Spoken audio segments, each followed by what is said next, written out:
West Nile virus is an infectious disease. Swine flu is another, as is HIV and AIDS. Acute rhinitis, the common cold, is yet another. Infectious diseases can produce epidemics. These epidemics can spread and become pandemics. That is why the concern with swine flu. The world is taking precautions to try to reduce the risk of spreading the disease, so reduce the risk of illness across the globe. Let's look at the chain of infection, also called the chain of transmission, to understand how these illnesses are passed from one host to another. Diseases need a causative agent or pathogen, such as a virus, bacterium, or fungus, to spread from one living creature to another. The pathogens are the disease-causing agents we sometimes call germs, or the bug. These bugs hide in different places. We say they reside in a host, which we will call the reservoir. We avoid kissing persons who have colds because they are a reservoir for the cold pathogen. We try to eliminate mosquitoes because if you are bitten by a mosquito who bit a bird who was infected with a pathogen that causes West Nile virus, you get West Nile virus. In this case, the bird was the reservoir and the mosquito was the mode of transmission. If you step on a rusty nail and get lockjaw, the rusty nail was the reservoir.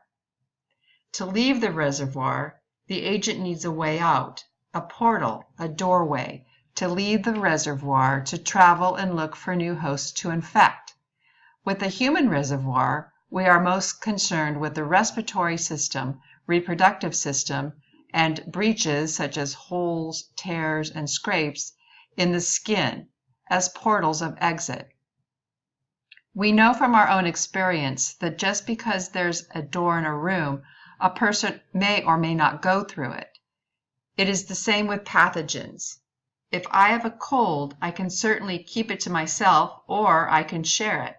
The way we share pathogens, the way we get around, is called the mode of transmission, a way of getting around.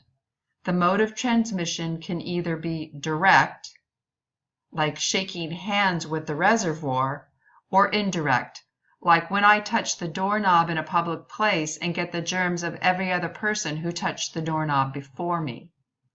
We hear people preach about washing our hands before eating, and in truth, this is the best way to fight against colds and flu. During the West Nile virus epidemic, we were told to get rid of any standing water where mosquitoes might breed. This is to decrease the chance that a mosquito might bite an infected bird and then bite you and infect you.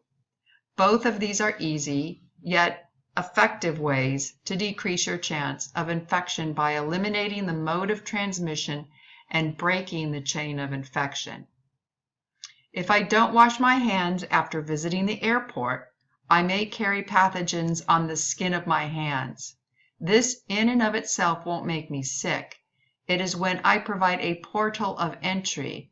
Say I eat an apple and the germs on my hand move to the apple and then I eat them.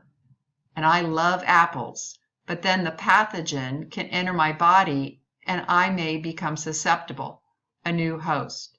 A person's overall health, acquired immunity, healthcare services, and behavior can affect their risk of becoming a new host.